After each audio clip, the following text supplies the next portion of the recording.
오늘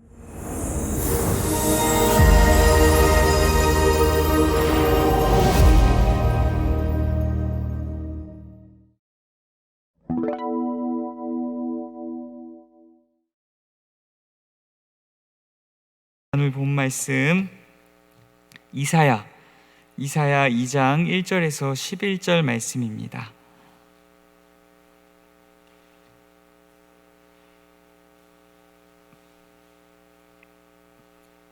이사야 2장 1절에서 11절 말씀입니다.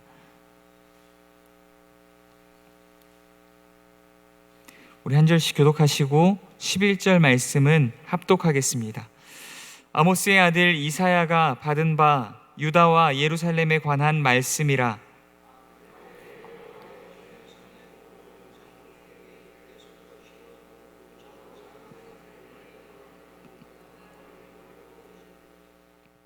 많은 백성이 가며 이르기를 오라, 우리가 여호와의 산에 오르며 야곱의 하나님의 전에 이르자.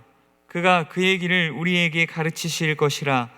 우리가 그 길로 행하리라 하리니 이는 율법이 시온에서부터 나올 것이요 여호와의 말씀이 예루살렘에서부터 나올 것임이니라.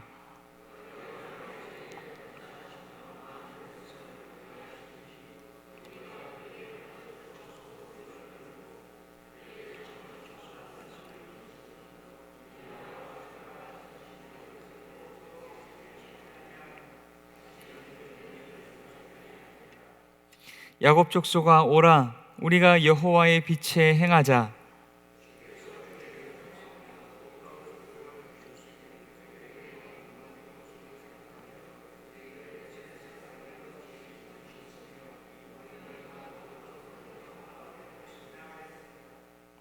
그 땅에는 은금이 가득하고 보화가 무한하며 그 땅에는 마필이 가득하고 병거가 무수하며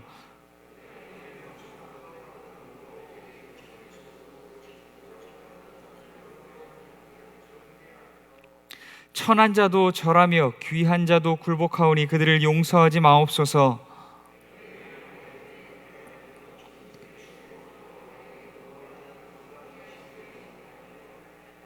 11절 합독하겠습니다. 그날에 눈이 높은 자가 낮아지며 교만한 자가 굴복되고 여호와께서 홀로 높임을 받으시리라. 아멘. 우리 잠시 기도하겠습니다. 사랑과 은혜가 많으신 하나님 아버지, 이 참으로 어렵고 힘든 시기 가운데에도 우리를 여기까지 지키시고 보호하시고 인도하신 하나님께 감사와 영광을 올려드립니다. 또한 우리에게 예배할 수 있는 상황과 환경, 마음과 은혜와 특권, 건강, 상황들을 하나님 허락하여 주셔서 하나님 참으로 감사합니다.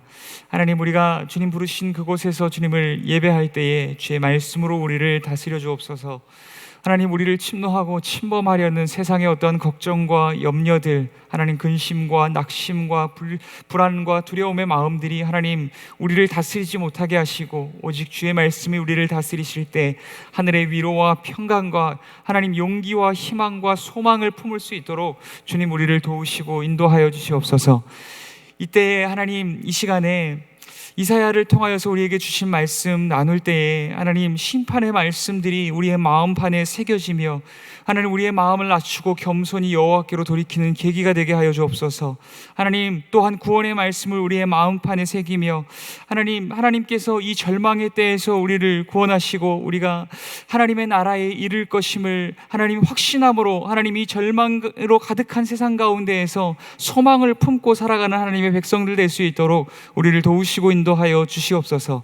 함께 하시기 소원합니다. 거룩하신 예수님 이름으로 기도드립니다. 아멘. 오늘 시온의 회복이라는 주제로 함께 말씀 나눕니다. 시온은 다윗 왕조와 여호와의 성전이 자리한 예루살렘을 1차적으로 의미합니다. 그리고 또한 2차적으로 장차 회복될 하나님의 나라를 상징합니다. 시온이 비록 지금은 유다의 완악함과 그들의 범죄함으로 인하여서 무너져 있지만 이사야가 1장 21절에서부터 2장 4절에 이르기까지 예언한 대로 시온은 회복될 것입니다. 또한 이 예언의 말씀이 이사야 자신으로부터 나온 것이 아니라 이사야 2장 1절 말씀대로 여호와께서 보여주셨고 여호와께로부터 받은 것이기에 시온의 회복은 여호와의 성실하심과 여호와의 열심으로 반드시 이루어질 줄 믿습니다. 그렇다면 시온의 회복된 시온의 모습은 어떠한 모습일까요? 우리 본문 2절 3절 말씀, 본문 2절 3절 말씀 함께 천천히 합독하겠습니다. 말일에 여호와의 전에 산이 모든 산 꼭대기에 굳게 설 것이요 모든 작은 산 위에 뛰어나리니 만방이 그리로 모여들 것이라. 많은 백성이 가며 이르기를 오라 우리가 여호와의 산에 오르며 야곱의 하나님의 전에 이르자. 그가 그의 길을 우리에게 가르치실 것이라. 우리가 그 길로 행하리라 하리니 이는 율법이 시온에서부터 나올 것이요 여호와의 말씀이 예루살렘에서부터 나올 것임이니라. 아멘. 여호와의 전에 산이 있는 시온산이 모든 나라의 산들 위에 높아질 것이고 견고히 세워질 것이라 말합니다. 이는 고대 근동에서 사는 신들이 거하는 거처를 의미합니다. 지금 이 본문에서 이야기하는 것처럼 시온산이 모든 산들 위에 높아지고 견고해진다라는 것의 의미는 여호와께서 만방의 신들을 이기시고 그가 다스리시는 나라가 견고히 세워지고 모든 나라들 위에 세워질 것임을 이야기하고 있는 것입니다. 여호와께서 만방의 신들을 이기시고 그의 나라가 견고히 세워질 그때에 그 시온산으로 열방과 만방의 많은 백성들이 모여들 것입니다. 왜입니까? 만왕의 왕이시오 만주의 주시며 온 땅의 참된 왕이신 여호와께 속하기 위함입니다.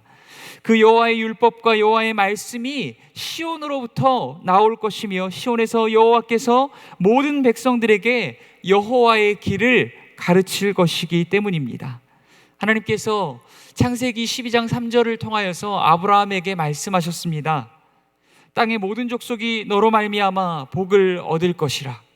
이 말씀의 약속이 비로소 회복된 시온을 통하여서 완전한 성취를 이루게 되는 것입니다. 여호와께서 만방을 통치하실 그때에 또한 어떠한 일들이 일어나게 될까요? 우리 본문 4절 말씀 합독하도록 하겠습니다. 본문 4절 말씀입니다. 그가 열방 사이에 판단하시며 많은 백성을 판결하시리니 무리가 그들의 칼을 쳐서 보습을 만들고 그들의 창을 쳐서 낫을 만들 것이며 이 나라와 저 나라가 다시는 칼을 들고 서로 치지 아니하며 다시는 전쟁을 연습하지 아니하리라. 아멘. 시온이 회복될 그때에 여호와 하나님께서 만방의 신들을 이기시고 그가 다스리시는 나라가 온 땅에 임하게 될 그때에 첫 번째로 일어날 어떠한 현상은 무엇이냐면 열방과 만방의 모든 백성들이 하나님께로 몰려올 것이다 라는 것입니다. 그리고 두 번째는 무엇이냐면 이제 열방이 더 이상 많은 땅을 차지하기 위해서 열방의 왕이 더 많은 보화와 권세를 얻기 위하여서 전쟁을 일으킬 필요가 없다라는 것입니다.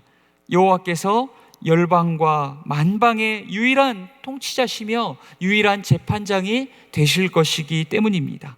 그때 한 분이신 통치자 여호와로 말미암아 나라와 나라의 경계가 사라질 것이며 또한 전쟁이 사라지게 될 것입니다. 그러므로 그들은 손에 쥐었던 칼과 창과 무기를 내려놓고 그것을 쳐서 땅을 경작하기 위한 보습과 낫과 농기구들을 만들 것입니다. 만방과 열방이 하나님을 예배하게 될 것이며 땅을 경작하게 될 것이다 라는 이 문구의 의미는 그것은 곧 무너졌던 잃어버렸던 에덴으로의 회복을 의미하는 것입니다. 이 일이 언제 일어날까요? 성경은 이렇게 이야기합니다. 2절 서두에서 말하고 있는 대로 말일입니다. 곧 날들의 끝, 즉 여호와 하나님만이 아시는 마지막 날에 이 일이 일어날 것이라고 이야기합니다. 이사야는 회복될 이상적인 시온의 모습을 그려내고 있습니다. 그것은 지금 영적으로 무너져버린 시온 곧 예루살렘의 모습과 정확한 대조를 이루고 있습니다. 그러나 무너진 현실에 좌절하고 낭망하기보다 하나님께서 회복하실 그 나라를 기대함으로 소망을 품고 끝까지 믿음의 길을 걸어가라 라는 의미로 지금 이사야는 무너진 시온의 백성들을 향하여서 이 말씀을 전하고 있는 것입니다. 이사야는 지금 영적으로 무너져 있는 유다를 향하여서 회복의 길로 가기 위한 결론적인 제안을 5절 말씀을 통하여서 이렇게 이야기합니다. 우리 본문 5절 말씀 합독하겠습니다. 야곱 족속아 오라, 우리가 여호와의 빛에 행하자. 다시 한번 읽겠습니다. 야곱 족속아 오라, 우리가 여호와의 빛에 행하자. 아멘. 이사야는 결단코 유다의 영적 침체와 타락을 남의 일로만 여기고 팔짱 끼고 혀만 차지 않습니다. 너희만 잘하면 된다라고 말하지 않습니다. 오라, 우리가 함께 하자라고 이야기합니다. 오라, 우리가 영적 타락의 어둠에서 벗어나 여호와의 임재와 진리가 가득한 그 빛 가운데로 돌아가 함께 예배하고 함께 주의 말씀을 붙들고 그 말씀에 순종하는 길로 돌이키자라고 이야기하고 있습니다. 또한 이사야는 비단 핑크빛 미래만을 말하며 마냥 모든 것이 잘 될 것이라고 이야기하지 않습니다.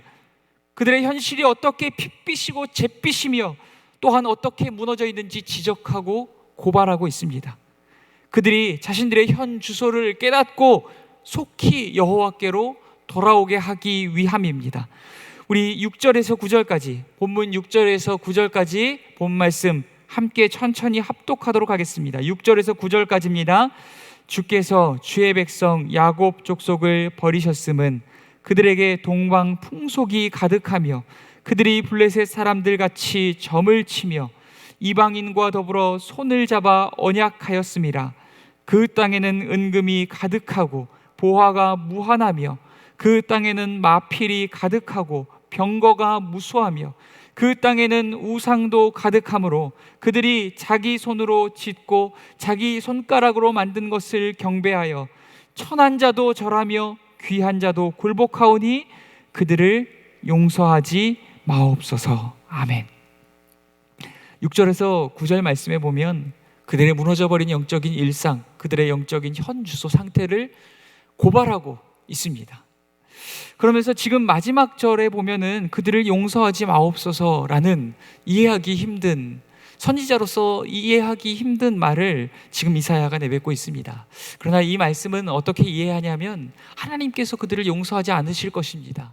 하나님께서 공의로 그들을 심판하실 것입니다 라는 표현을 이렇게 이야기하고 있는 것입니다. 이사야가 정말 하나님의 백성들이 용서받지 않기를 원하기 때문에 말하는 것이 아니라 하나님의 공의의 속성이 하나님께서 공의대로 심판하실 것임을 지금 이야기하고 있는 것입니다.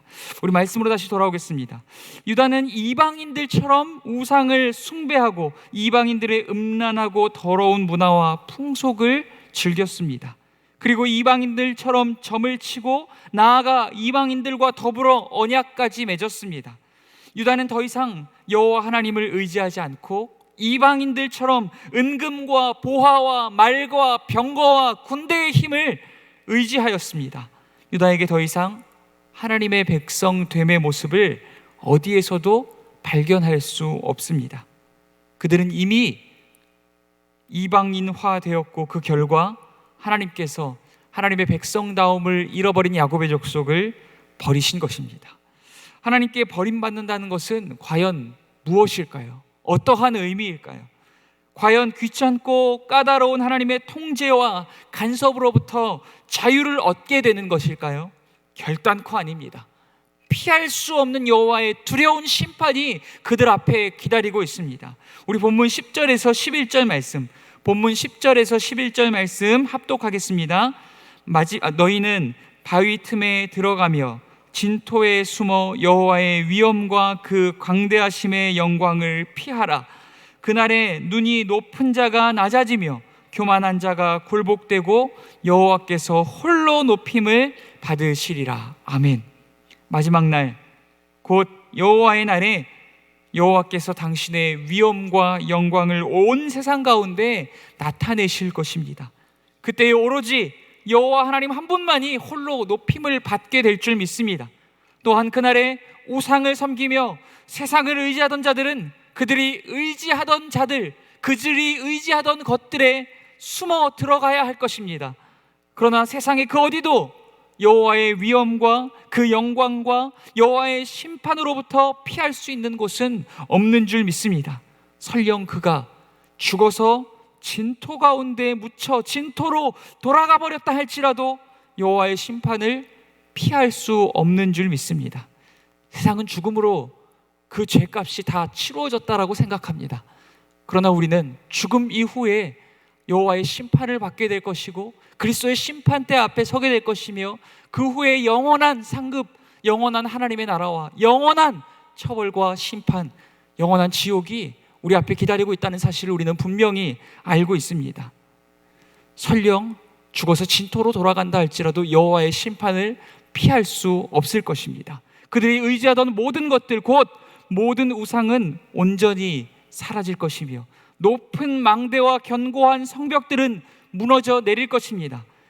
그와 함께 그것을 의지하던 자들도 진토 및 지옥 저 끝까지 함께 무너져 내려갈 것입니다. 유다 백성들이라고 이 심판으로부터 자유롭지 못합니다. 여호와 하나님께서는 그들이 행한 행위대로 심판하실 것이기 때문입니다. 이스라엘과 유다는 우리가 아니면 누가 하나님을 경배하리요? 우리가 아니면 누가 하나님을 예배하리요? 우리가 아니면 누가 하나님을 높이리요? 우리가 아니면 누가 하나님을 찬양하리요? 라고 그렇게 교만하고 자만해서는 안 됩니다. 그들이 자신들의 우상 숭배와 악행과 세상을 의지하는 마음들을 버리고 겸손히 회개하며 여호와께로 돌이키지 않는다면 여호와께서 그들을 버리시고 능히 돌들로 아브라함의 자손이 되게 하실 것이기 때문입니다. 그러므로 유다 백성들은 돌이킬 수 없는 마지막 날, 곧 심판의 날이 이르기 전에 오늘 진력을 다하여서 그들의 죄악을 회개하고 여호와께로 돌이켜야만 할 줄 믿습니다.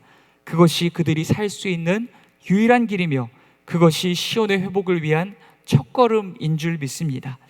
사랑하는 성도 여러분, 영적으로 침체되고 쇠퇴하며 타락하여 버린 예루살렘처럼 오늘날의 교회와 성도인 우리가 그러한지도 모르겠습니다. 우리가 마치 불신자들이 그러하듯 마치 하나님을 우상을 섬기듯이 내 필요와 욕심을 채워줄 존재로 여기며 나를 하나님 뜻에 맞추기보다 하나님을 내 뜻대로 조종하려 하고 있는 것은 아닌지 모르겠습니다. 세상이 그러하듯이 금은 보화와 말과 병거의 힘, 곧 돈과 권력과 세상의 권세를 하나님보다도 더욱 의지하고 있는 것은 아닌지 모르겠습니다. 불신자들이 그러하듯 음란하고 더러운 문화와 풍속을 즐기며 세상과 더불어 불법과 악한 일에 타협하고 협력하며 방조하고 또한 앞장서고 있는 것은 아닌지 모르겠습니다. 그래서 오늘날의 교회가 세상 가운데 비난과 조롱거리가 되어버린 것은 아닌지 모르겠습니다. 그러나 사랑하는 성도 여러분, 이 땅의 교회와 성도인 우리가 비록 지금은 우리의 눈 가운데에 무너져 있는 것처럼 보일지 몰라도 반드시 회복될 줄 믿습니다. 비단 우리의 열심과 노력과 능력에만 달린 일이라면 반드시 실패할 수밖에 없으나 약속의 말씀을 주시고 이루시는 이 시가 우리 주님이시기에 교회는 반드시 하나님의 나라다운 모습으로 시온의 모습으로 반드시 회복될 줄 믿습니다. 우리에게 아직 기회가 있습니다. 교회와 성도의 침체와 타락을 남의 일로만 여기고 팔짱 끼고 혀만 차고 있어서는 안 됩니다. 여호와의 날이 이르기 전에, 돌이킬 수 없는 마지막 심판의 날이 이르기 전에 바로 오늘 우리가 우리의 죄악을 회개하고 빛 대신 주님께로 돌이킬 수 있기를 간절히 소원합니다. 오늘 무너진 우리의 심령과 예배와 삶이 회복될 때 비로소 이 땅 가운데 무너진 교회와 하나님의 영광이 다시금 회복될 줄 믿습니다. 오늘 이 말씀 두렵고 떨림으로 묵상하시면서 하나님, 무너진 나의 심령과 나의 예배가 먼저 회복되게 하여 주시옵소서.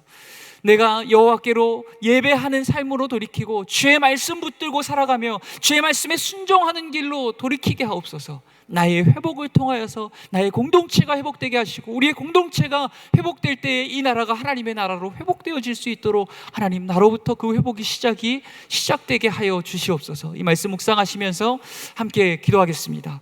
이 말씀 묵상하시면서 기도하시고 곧 또한 우리 가정과 나라와 또한 우리 민족을 위하여서, 교회를 위하여서 함께 기도하여 주시고, 우리 원로 목사님과 또한 함께 내조하시는 우리 사모님과 또한 우리 교회 가운데서 하나님 또한 질병 가운데 고통하고 있는 우리 환우님들을 기억하시고 함께 기도해 주시기를 부탁드립니다. 우리 함께 기도하겠습니다. 사랑과 은혜가 많으신 하나님 아버지, 오늘 우리도 또한 귀한 말씀을 받게 하시니 감사합니다.